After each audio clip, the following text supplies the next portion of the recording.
Colorado is hoping and praying that your homes and loved ones will be all right.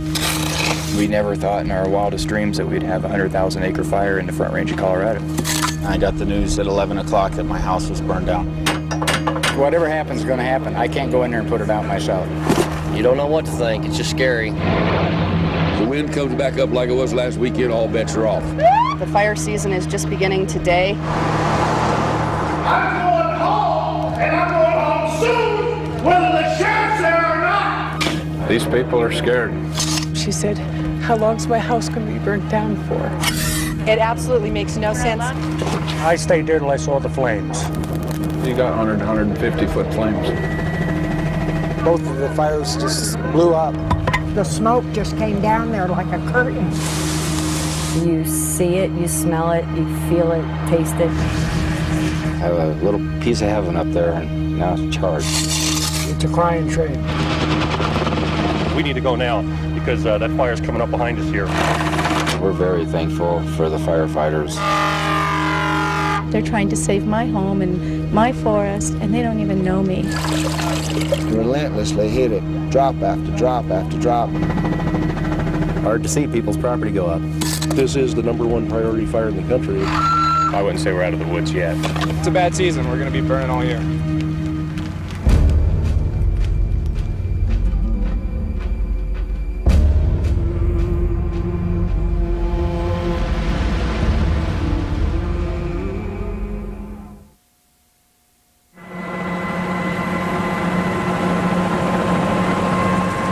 You're looking at the Hayman burn area from Air Tracker 7.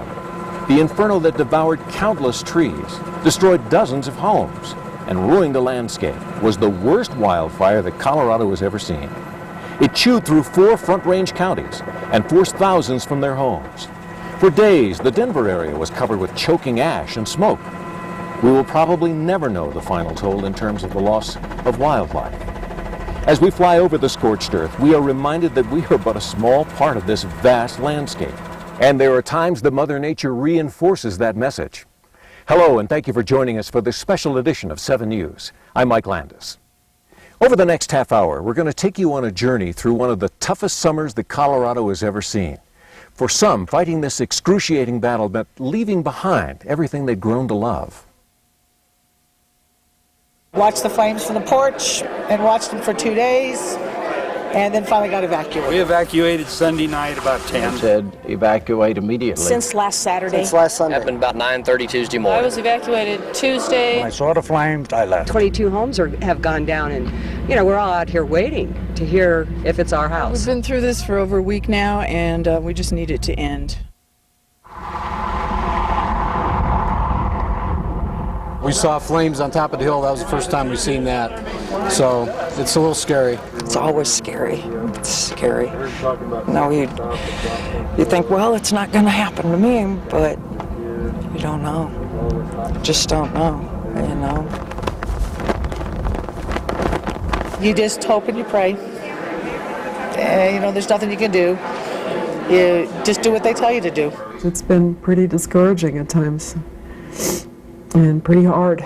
I'm kind of worried, but I don't know. I just kind of put it in God's hands, and I just figure, if it's going to get us, we're all in this together. Either you're going to get burnt out, or you're not going to get burnt out, or your friends are going to get burnt out, or they're not going to get burnt out. It's just not knowing. Right now, we're just frustrated that we don't know if we have a house. We're loading up the van and we're going to go spend the night down in Littleton. Well, it's going to be a fire drill. Just shove it all into something and get it to the car. Well, Sunday it got really smoky, and then the ashes started falling, and just coincidentally the sheriff's department came by and said, you may want to move. So I sort of said, well, maybe it's a good idea. Blankets to wrap things in. All my office stuff is in here, the stapler and the tapes. We decided what was important. Some pictures hanging on the wall of the family, and the rest can be replaced. We see so many things. You want to grab this, you want to grab that. I don't know. There's no way I can take everything. So as you go through a room and you decide what you are going to take, you're also deciding what you're not going to take. You just pick up things that you think can't be replaced, and pictures and all the documents and stuff like that. At least I got a chance to get my clothes and some of my valuables. I still have some important papers. Got a cat I'd like to see if she's okay. I wasn't able to find her. Can I go back for just a couple minutes? It's not a mandatory evacuation, but we're only giving you 30 minutes. We were mainly concerned about our own health. The rest of the house and things, they're not that important. It's coming and there's nothing we can do about it. 10 minutes is up. I just saw tons of smoke and it was really black. It freaked my kids out. They're running around the house. Well, if it didn't burn down last night, it's still there. Last word we had was that it looked like our house was going to go. It was that close. You've lost everything. You don't know what else to think. Start all over again. Where are you going to live? You got any clothes to wear? Your main thing, your pictures and stuff like that you lose. That's the sad thing right there. We get the calls saying, Mom, we're going to lose everything. You don't realize until you go through it. It's hard. We don't know how long we're going to be gone. We were thinking we might be able to go back within 4 or 5 days, but now it looks like it may be a case where it's weeks before we get back in. We left our answering machine on. We've called it every day, a couple times a day, to make sure that it's still going, and when we hear it, we know that the house must be there. As long as I don't lose anything and the house is still there and no animals have been lost, I'll be happy with that. That's all that matters to me. I love the mountains. I love Colorado. And I don't want to have to be burned out of my home and lose all of my animals. It's not my house that matters, it's my animals and my way of life that matters, and everybody's way of life up here. You just say bye to it because you don't know if it's going to be there when you get back.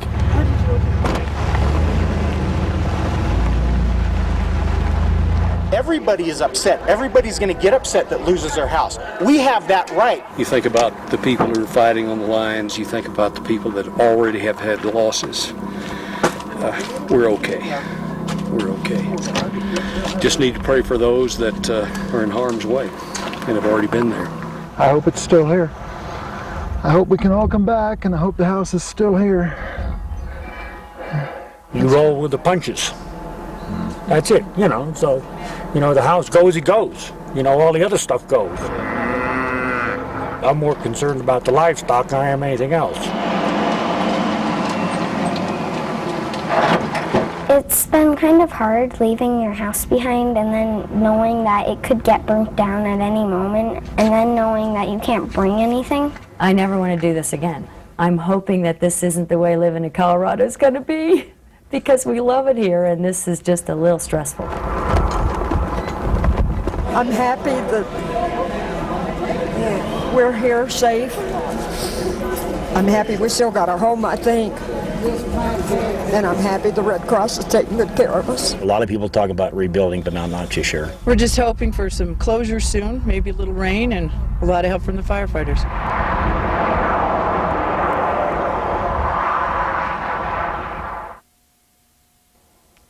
Once the all clear was given, hundreds came home to scenes like this.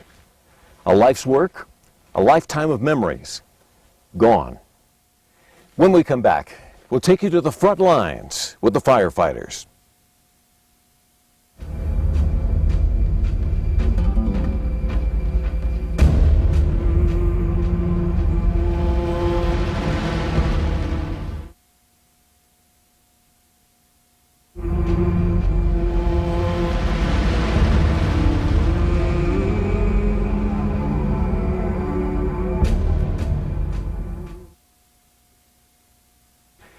Welcome back to this special edition of 7 News. Fighting a wildfire is a bit like fighting a war. It's dangerous, it's unpredictable, and you have to have an intense strategy on all fronts. So when major wildfires broke out in April and May, firefighters knew it was going to be a long, hot summer. And boy, were they right.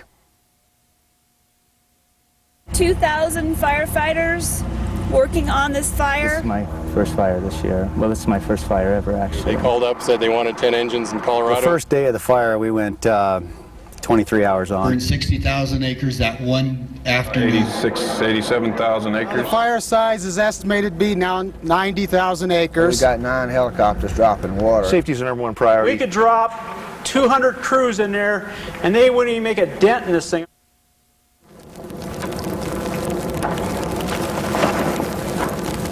It's going to get burned over, so we have got to go. We're heading toward the safety zone right now. Something large is burning. The fire is moving this way. We're evacuating even from this safe zone. We're less than a half block away. I think we're also getting a pretty good push from over the top of the ridge on the other side. See that smoke coming over? We'd lose one, we'd save one, we'd lose one. If you're going to build a house in the forest, you don't build it out of straw. And that's what people have done. They've built totally wood houses. We need to focus on getting fire out. What they'd really like is for me to say everything's going to be okay, but I can't say that. We had a head of the fire going north, and then we had a head of the fire going east, and now we got a head of the fire moving south. We'll be here for a while. It's all depending on the weather. It's only about 20 miles from my home. We're real short of resources. We will basically be dealing with this fire for the next 60 to 70 days. We're far from being out. We grew a lot more today.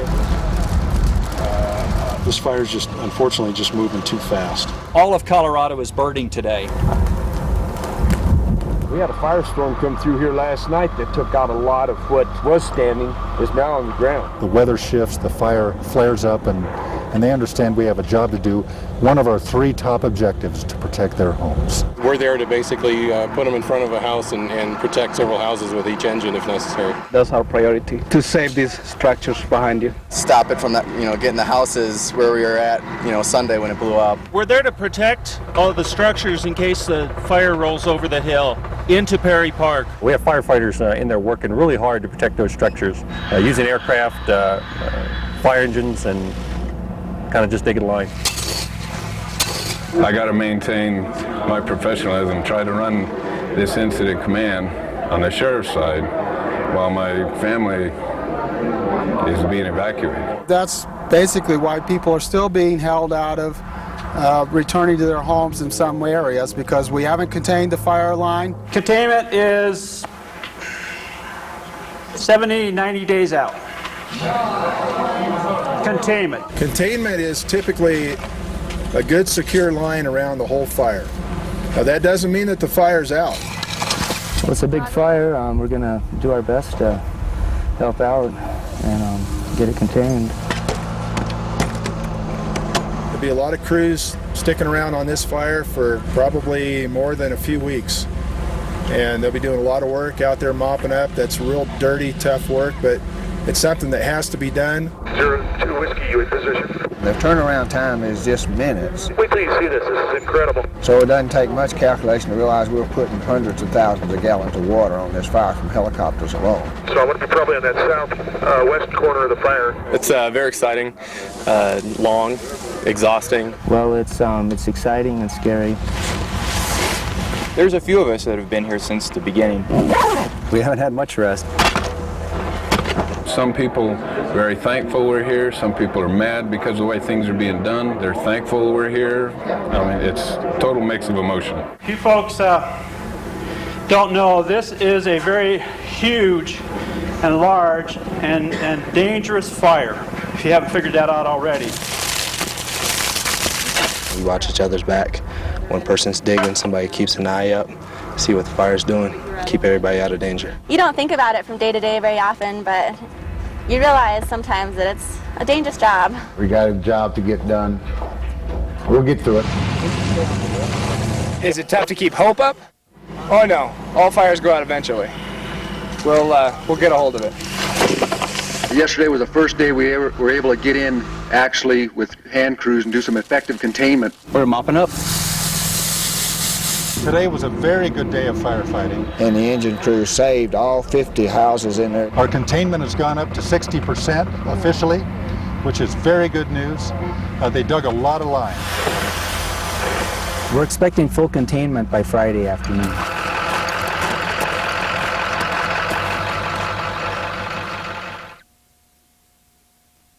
It's no secret that firefighters are heroes. We're reminded of that every day.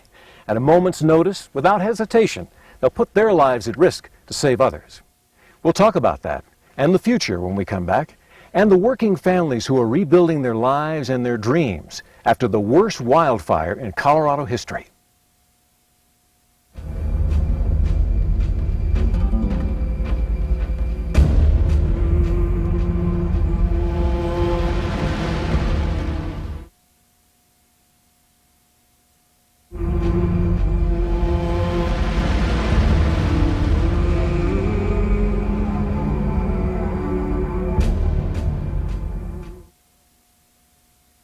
Welcome back. I'm walking through the Pike National Forest, specifically an area that's been burned by the Hayman Fire. It's blackened, it's depressing, it's desolate. It used to be a rich, lush forest. Now look at it. Now Mother Nature's going to rebuild all of this over time. But there's some families who live nearby who are getting a head start.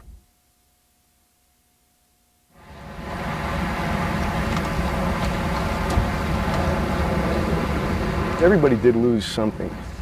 But, you know, there was very few of us that were struck like this. The tranquility of the Rocky Mountains, one reason thousands call them home. It's the reason Mark and Anita built a life here, and the reason they're determined to stay, even if that means living in a tent. Yeah, the cold wakes you up about 5:30, 6 o'clock in the morning, and you generally just lay in bed for about an hour trying to keep a little bit warm. The intense Hayman Fire wiped out the couple's home in a matter of minutes. They were able to save their pets and a few personal items. The rest, just a pile of ashes. We got to go to town every day and buy the water and buy the ice and buy limited amounts of food because there's really nowhere to store it. We're living out of 2 coolers right now. What little food they can buy is cooked on a camp stove inside a horse stall. Amenities like a telephone or heat, plumbing, they don't exist. A gas-powered generator provides some electricity, but keeping it filled with gas is expensive. So how long is it going to be before you get power up here again and telephone and... It depends on whether we get any help from FEMA or not, because the money that we do have in the bank right now is strictly for living. FEMA and the Fire Victims Task Force in Woodland Park have hundreds of thousands of dollars set aside for homeowners. Mark says he needs very little of that, but is consistently told no. I don't know what the problem is. We've gone back 8 times for different interviews with them, telling them what we need. And basically it amounts to $1,800 worth of stuff, and that's for the power and the first load of lumber. Right now, a lot of the money from FEMA is going toward the effort to restore the land. Helicopters are dropping a slimy green substance on thousands of acres in the Pike National Forest. It's hydromulch, the idea to get things growing again. Realistically, what we're doing here is just stabilizing the burned area so that natural revegetation can come in.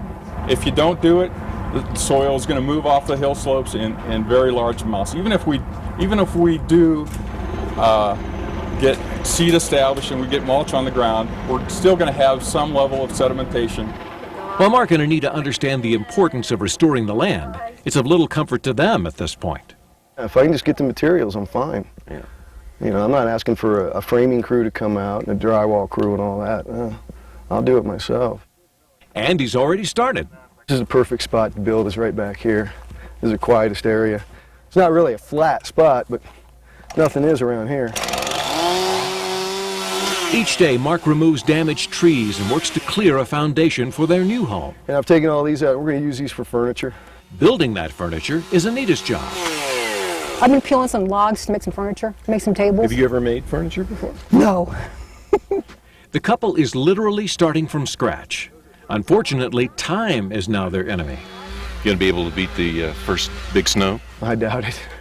I don't know. You never know with Colorado. And it seems like winter just comes. Yeah. And not just that it comes, but the ground starts to freeze right away. Right. And that's what we're concerned. We're concerned about getting the foundation started. While many would and have given up on rebuilding, Mark and Anita refuse. We bought it to stay here, and we're staying here. We're not going anywhere. It'd be very easy to go rent an apartment. Yeah. But who wants it easy? You know, you do the easy thing, then you've run away from your problem. You know, then it makes it tougher to come back, really. He likes to watch Oprah. And I see these people complaining about having to downsize, what the priorities are, what's happiness. Come out here, we'll teach you what happiness is.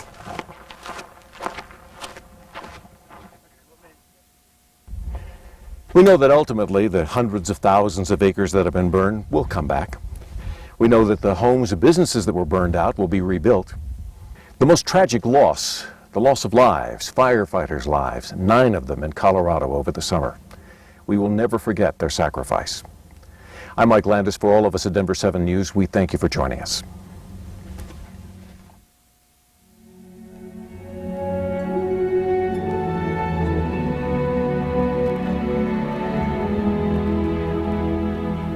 If you look over here at these beautiful mountains, if it wasn't for all these guys, Lake George wouldn't be here.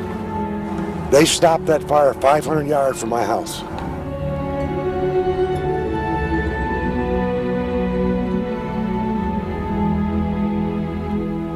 If it wasn't for them, we would lose our land, we'd lose everything.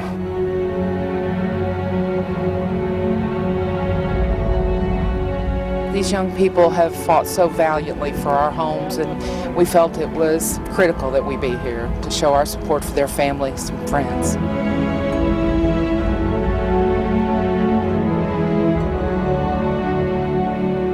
You were coming to help me, and you didn't make it, and God's going to protect you for it.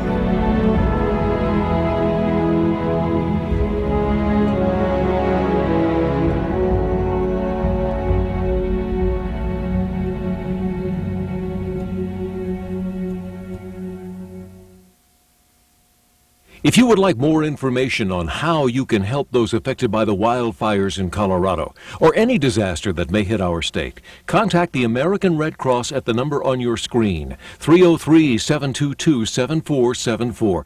As always, they are in need of volunteers.